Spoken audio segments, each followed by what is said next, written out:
Hi, my name's Joe. I'm the CEO of LTI as a service, and today I'm going to talk about our FireBase LTI test tool. This tool is really great for people who don't know anything about LTI or how to integrate with LTI as a service. It's super easy to start up and deploy into FireBase, and then you can immediately look at the requests that are happening between what a typical LTI tool would do and LTI as a service to actually get things to happen within an LMS. So today we're going to walk through the install process. I'm going to show you how to connect that test tool once you've deployed it with an LMS and some of the code in the background that's actually happening to give you an introduction about how we do LTI as a service API requests from a test tool like this. So without further ado, let's get started. I'm at the GitHub page for LTI as a service in our FireBase LTI test tool repository. So there's a great README that's already here that describes pretty much everything we're going to go through at the first part of this video in terms of how to install this test tool into FireBase. So the first thing we need to do is get the code. So I will copy this path, and we're going to go to my terminal, and we'll do a get clone. Okay, so we've got this folder that was pulled in. I can now cd into this folder, and we've got all of the files that we saw in the GitHub repo. I'm going to go ahead and open VS Code inside of this folder. It'll be a little bit easier to see the files with some syntax highlighting. If this is your first time using FireBase, you're going to have to create an account with them. So it's firebase.google.com. Log in with one of your Gmail accounts, or create a new account if you need to. And once you do that, you'll be asked to create a new project. Let's see. So we'll do LTI test tool. Okay. That's the name of my project. You can name this whatever you want. We don't need analytics for this because this is just a test tool, and we'll create the project. It took a couple minutes for them to provision the project for us, but now that's ready. So the first thing we need to do is actually upgrade this from their Spark plan to the Blaze plan. So the Spark plan is free, but the critical difference between the Spark and the Blaze plan that we need is cloud functions. So in order to use LTI as a service in general, we have to have a backend that's sending these API requests. And so with this FireBase project, we're using cloud functions within FireBase to do that. So I'm going to upgrade to Blaze. As I go through this process, it's going to ask for a credit card. However, the credit card will not be charged with this basic project because we're not going to be using anywhere near the free limits of a FireBase account. I'll set the budget to $1. Again, should be very, very low usage. Hopefully $0. Now, if this is your first time doing this, you probably have to go through a couple more steps where you actually ask to enter in your credit card. But since I've already done this, it's not asking me for that. The next thing we're going to do is we're going to go to project settings, and we're going to tell it where we want the project to be hosted. And that's here in the default GCP resource location. So I'll click Edit here, and I'll choose US Central. I'm in the US. But you can pretty much choose any location that's close to you. There's no limitation. All right, so my FireBase project is set up and ready to go. The next thing we need to do is make sure we can connect with that FireBase project with our computer. So first thing we need to use FireBase is we need Node.js. So you need to install that as well as NPM. We also need a minimum version of version 16 for this particular FireBase project. Next thing we're going to do is NPM install. We'll do -G because we want this to be global. and we're going to install FireBase tools. Now, I've already got this installed, so this install will run pretty fast for me, but this, this can take probably up to 10 minutes to run through. The next thing we're going to do is we're going to actually log in to FireBase. So once we've installed the FireBase tools, we should have access to this FireBase command in our terminal. So FireBase, and we're going to do login. And this is going to prompt us to actually do an OAuth with Google. So it's going to open up a web browser. You're going to log in with your FireBase credentials into the web browser, and then it'll then have you logged into the terminal. I've already done this, so I'm going to skip this step. The next thing we're going to do is list the projects. Assuming we've actually logged in correctly, we should be able to see the list of projects that we can use. So that's FireBase projects : list. So when you run this, you should see your one project. And in this case, it would be the LTI-test-tool. I'm not going to list these because there might be some other things in here that you don't need to see. And then if for some reason you have multiple FireBase projects, you want to make sure that you're deploying to the correct FireBase project. So we can do FireBase use and then the name of the project. So that's, in my case, LTI-test-tool.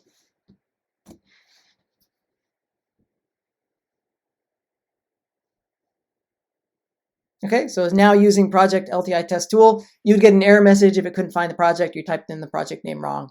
So we're all set to go there. The next thing we need to do is go over to LTI as a service and create an LTI as a service account. So to create an account, we're going to go to portal.ltiaas.com. There's plenty of links on the LTIaaS webpage and documentation. You can log in with your email account or sign in with Google.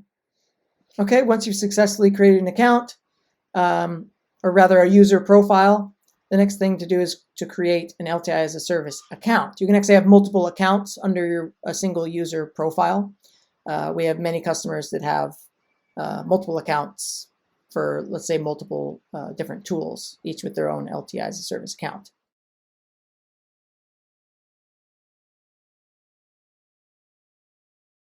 So we'll call it LTI test tool. This is a name that you can do any name you want here. This is just for you to distinguish your accounts if you have multiple of them.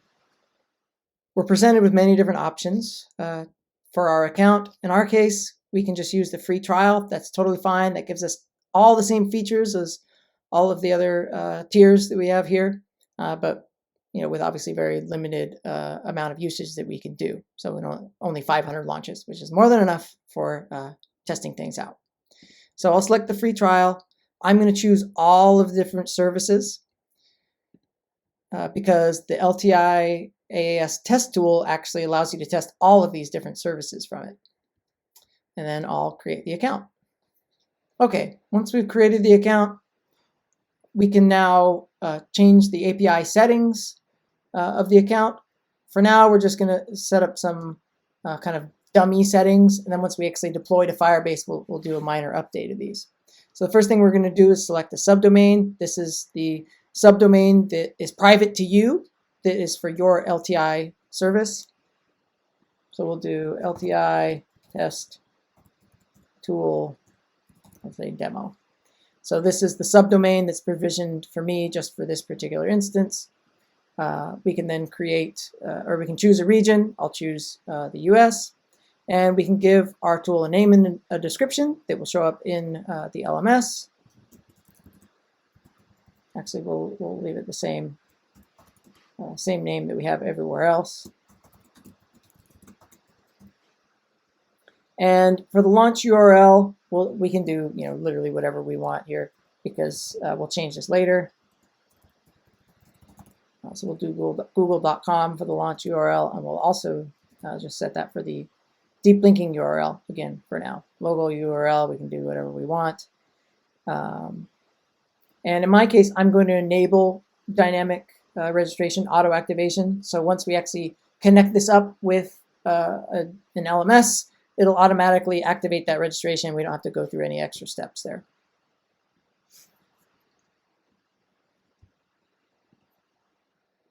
Okay, so my LTI as a service is deployed now at this URL that I requested. So that's the first piece of information we need. The second piece of information we need is an API key. So I'll go ahead and click the Generate New API Key button, and it'll generate an API key for me to use in the next steps. Okay, back now to VS Code. I've opened up a terminal here so we can type in some commands as we need them. I'm going to go ahead and open up the README file to make sure that I'm not missing any steps as I go through this. We've created the FireBase project. The next thing we need to do is edit this FireBase RC file. The FireBase RC file has our project ID. And our project ID, as we set in the FireBase setup, is LTI-test-tool. So I'll set that here.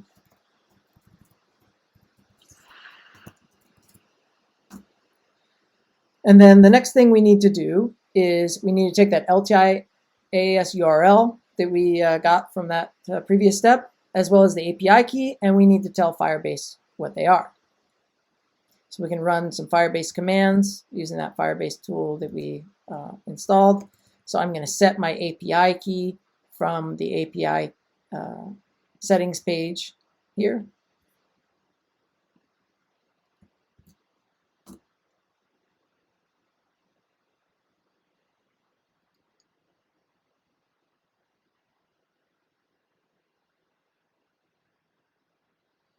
And then I'm also going to set the LTIaaS URL, again, from the API settings page. Now what you notice is after I run these commands, it says, hey, you still need to run a FireBase deploy for these to actually take effect. So let's do that. Notice that it's saying, hey, run FireBase deploy -- only functions. Well, that's true. That's all you need to do to change an environment variable. But we haven't deployed this ever yet, so we actually need to do a full FireBase deploy. So let's just go ahead and do that. So first we're going to cd into functions. You scroll down a little bit more, and then we'll do npm install. This is going to install all the dependencies that are inside this functions folder. Inside the functions folder, there is a package.json file that has all those dependencies that npm install is installing for us. Now the next step this README says is to do npm run deploy. That's true if we've already deployed it once, but the first deployment ever, we actually need to run the full FireBase deploy. So I'll go ahead and do that.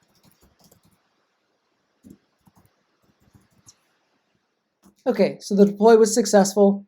Sometimes I've seen the first deploy of a new project fail the first time. Oftentimes you run it twice and the second time it just works. I'm not sure if that's a FireBase quirk or what, but if you do get some error message saying it was unable to deploy, just try again. So we've got a message here saying that we've got two functions created for us, a /LTI function and a /API function. So what we're going to do, scroll down here a little bit, is we're going to update the API settings with the launch URL and deep linking URL that are paths from this /LTI function that was created. So depending on your project name, so you can see here, US Central 1 LTI test tool, right? The region and the project name tend to give you the name of the function that gets created here. So I'm going to copy this /LTI. The launch URL, I'm going to add /launch to it. For the deep linking URL, I'm going to add /deeplink. So I'm going to go back to the API settings page. I'm then going to open up, or I'm going to change my launch URL to /LTI/launch. And the deep linking URL is going to be /deeplink. And then I'll submit those changes and redeploy them. Okay, so we've done everything needed to have a FireBase project set up and running. It's live on the internet. We've set up our LTI as a service account to connect with that FireBase project. Let's see if we can actually get it working in an LMS. Now, before we actually launch the tool in LMS, let's make sure that the FireBase site is in fact live. So what I'm doing is I'm copy pasting the launch URL here into a new tab, and we can see that this is the landing page of the test tool. So the test tool is actually live and working. If we try to actually click on one of these buttons, we're going to get an error message. Yeah, invalid LTIK, authorization invalid or expired LTIK. That's because I just went to this web page without actually going through an LMS launch.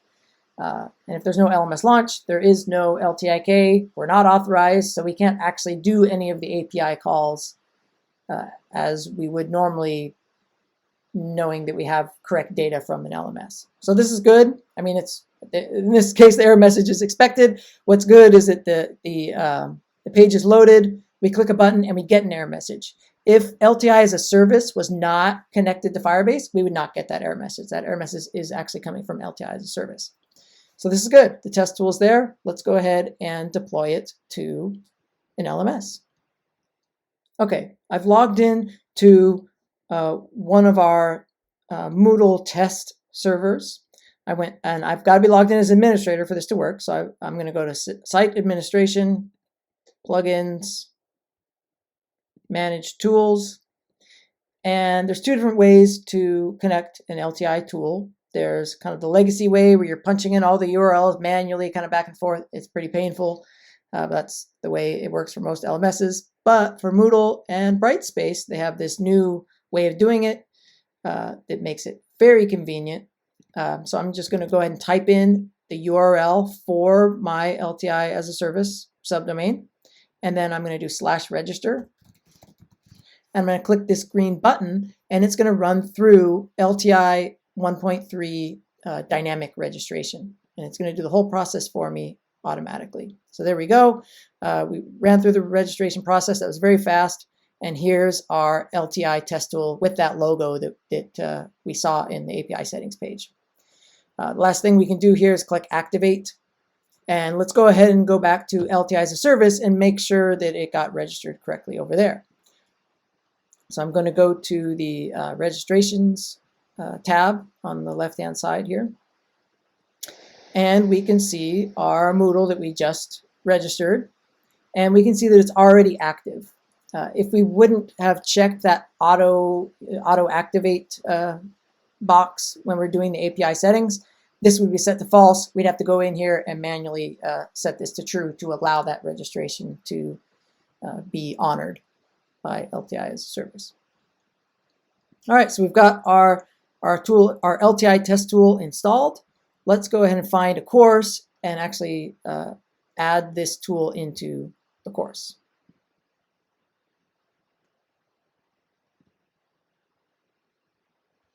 Okay, so I'm at my course here. I'm going to turn editing on, scroll down to the bottom past all these other tests, and I'm going to add an activity or a resource. I'm going to add an external tool, and I'm going to choose under pre-configured tool. I'm going to find that tool name. We called it LTI test tool. The next thing we can do here is we can click the select content button, and that's going to run through the deep linking flow that's built into this test tool. So I'll click that button. LTI as a service is going to do an OAuth with an LMS, and it's going to present the deep linking content selection page. We'll look a little bit later in this demo about what code is actually being displayed to you and how that code works on the that's actually running inside FireBase. You can see this is slightly different than the launch page that we were looking at earlier. This is the deep linking view page. So I'm going to click perform deep linking, and that's going to generate a URL that's specific to this this resource that they clicked. Now there's only one button that we clicked, but in theory there could be multiple buttons there. Depending on which button they clicked, there would be a different resource ID that we're adding to this URL. Much more information about deep linking on the LTI as a service documentation. Okay, so we've done that deep linking flow and that all works. And I'm just going to go ahead and click Save and Display. And what we're going to do now is when we display this, it's again, LTI as a service is going to go through the OAuth and it's going to launch to this actual launch endpoint that we were looking at earlier. The last time we tried this, the get ID token didn't work because we were not connected to an LMS. So let's click get ID token this time. There we go, everything's working. So we're connected to the LMS, and when we click that button, FireBase made a request to LTI as a service for this ID token, and LTI as a service replied back with the information that it knows about this currently logged in user. Their name, their email address, if the LMS chooses to send it, their roles, i.e., are they a teacher, instructor, student, etc. Information about the specific platform. Platform is another way of saying like the LMS that they're connected to. Information about the launch. How did they launch it? They launched it by clicking on a link. What link did they click on? What context is it? Oh, it's a context of a course, so on and so forth. So lots of information in this ID token. The next thing we can do is do some more advanced LTI requests. So for example, we can click get memberships. And so this tells us, all the information about the currently logged in user and potentially other users that you have access to see from this request. So that's working. So what happened here was we clicked that button. Again, there's a backend function that we're going to look at a little bit later that sent a request to LTI as a service. In this case, LTI as a service took that request, formed it into a proper LTI request, sent that to the LMS, and the LMS responded with this information in, again, kind of a weird LTI format. We then reformatted it into this really easy to read JSON format. And so that's pretty much it. You can explore this and you can see how to use all of the other different types of API requests, like getting and sending grades, things like that. The next thing we're going to do is we're going to look at what the code actually looks like inside of FireBase and how it's connected with LTI as a service. Let's take a couple minutes now and look at some of the front end code that's generating those pages that we're seeing on this test tool. So let's start with that deep linking view. That was the one where the teacher added the tool to the course and they were displayed that one big blue button to make that deep linking request. So that's coming from deeplink.spy. This is basically just an HTML template file. So there's not a lot happening in here. You can see pretty much the majority of the content is just this button. And when this button is clicked, this perform deep linking function is called. So all of these JavaScript functions that are part of these templates are inside of this LTI .js file. So functions, pages, scripts, LTI.js. And so here's that perform deep linking function. So what this function does is it creates or it forms a deep linking request content. The deep linking request content is a specific format just for LTI as a service. So if you look at the LTI as a service API documentation, you can see this is the format that a deep linking request needs to be set up in. So in this case, we got this object called link with content items. There's only one item in this array, which is of type LTI resource link. And we want to create this link that points to the LTI as a service URL that launches to some specific resource ID. So the idea is when the user clicks that button, hopefully in the deep linking view, if you're using deep linking at all, there's going to be multiple buttons, right? Do you want the student to be doing activity A or activity B? Or do you want them to read chapter 1 or chapter 2, etc.? And so depending on which button they click or what content they select in that deep linking view, you're going to send a different resource ID or whatever. In our case, we're calling it resource ID. You call this whatever you want. The point is we've got a query parameter that represents the content that the teacher has selected, and then an ID that says what that content actually is. So this LTIaaS URL, this is that environment variable that we populated into FireBase earlier. So this would be the, LTI test tool demo.ltiaas.com. So this URL has to be an LTI as a service URL. It's not your deep linking URL. It's the LTIaaS one. So /LTI/launch, and then the resource ID. Give it a title, whatever you want to call it. You can also add description. You can look into our documentation and see all the other things you can add. You can even add a custom icon, so on and so forth. So we've built up this link object, and then we've got this handy function here that you'll see used throughout this FireBase demo, which is the build LTIaaS request. So the request type is post. We want to send it to the LTI as a service deep linking API, and then this is the content we're sending it. Let's go ahead and just look at that really quick. LTI as a service redirected to the tool, this FireBase tool. It put an LTIK query parameter in that URL. And that LTIK is what LTI as a service uses to identify this launch compared to every other launch of the tool. So we get that LTIK, and we have to add it to our header when we're making an API request. We set the base URL to /API. All the requests that this test tool does makes requests to the LTI as a service API, which is at /API. Then, of course, the endpoint, which in our case is deep linking. The method is post.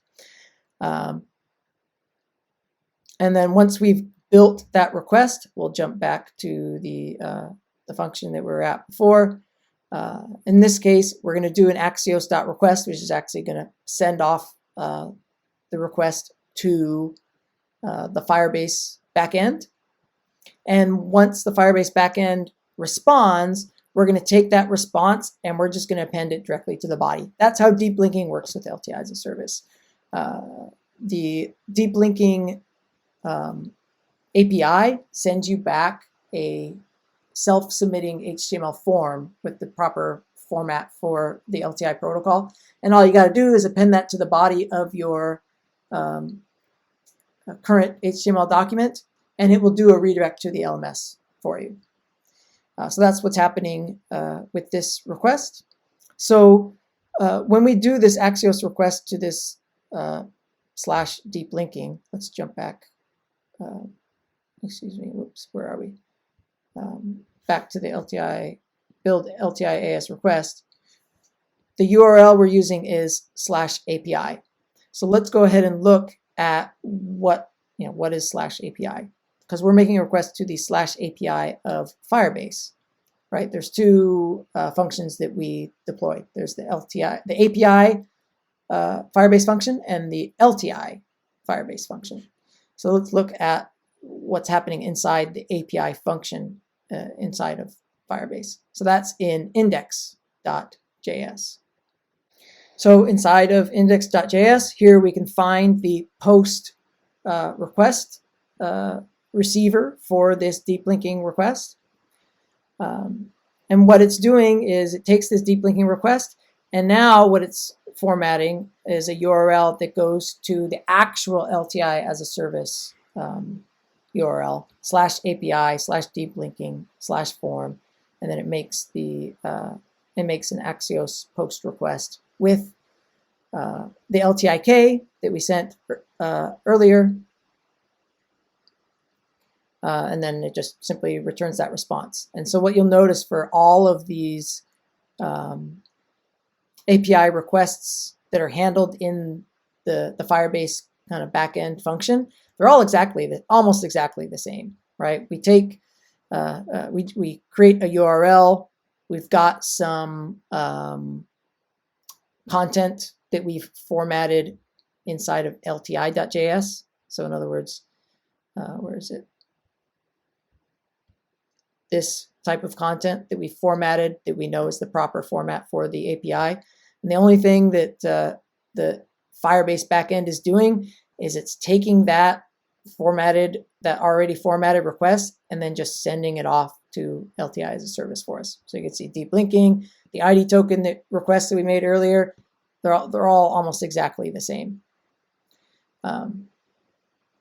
So in terms of understanding how the API works and how a request might be formatted and looking in more details there, you don't really need to look at this index.js file. There's not a lot happening here. All the magic is happening inside of LTI.js. So that's deep linking. Let's go ahead and take a look at the ID token request. Now that we understand deep linking, we can understand pretty well what's happening with ID token. Let's go back to the launch.spy file. We looked at deeplink.spy, which had that single button that called that single deep linking request.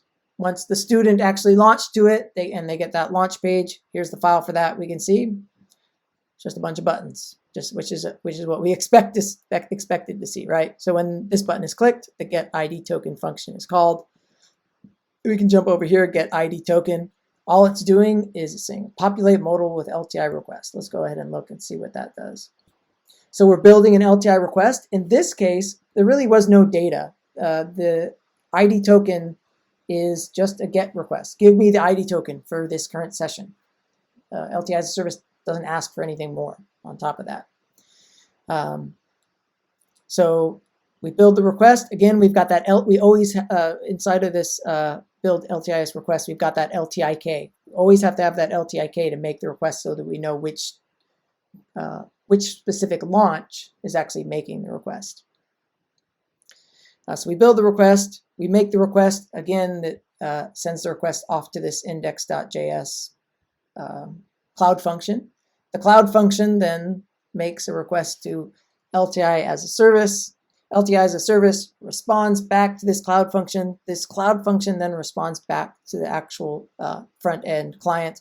In this case, we're just populating the modal, with the content that was returned verbatim. We're not doing anything fancy with the data. But you can imagine after receiving that data, maybe you want to do some parsing of it, display something more useful to the user, etc. Right? But with this test tool, we're just simply passing the data through. So to summarize, pretty much all of these buttons here, you click the button, it makes a request by formatting it the proper way. Let's go back down over here. It makes a request by formatting it with the proper content that LTI as a service is expecting to receive. This code here, which is running on the client's web browser, or the user's web browser, makes a request to the FireBase backend. It's always important that if you're running any LTI requests, you want to make those requests from a backend to make sure they're secure and you're not exposing your API key. So this function goes off and makes a request to hopefully your backend, right? But this is your backend is emulated by this FireBase cloud function here. And the cloud function makes the actual request to LTI as a service so that it doesn't expose the API key. What some people do typically is when this cloud function makes the request and receives the data, it's probably going to do something with that data. It's not going to send the raw data back to the client because the client doesn't need the raw ID token data. The client needs to know the user's name or maybe their email address or something like that. And so what we'll often see is you'll parse the response from LTI as a service inside the backend, which is in here, and then you'll only return the information you need back to the front end.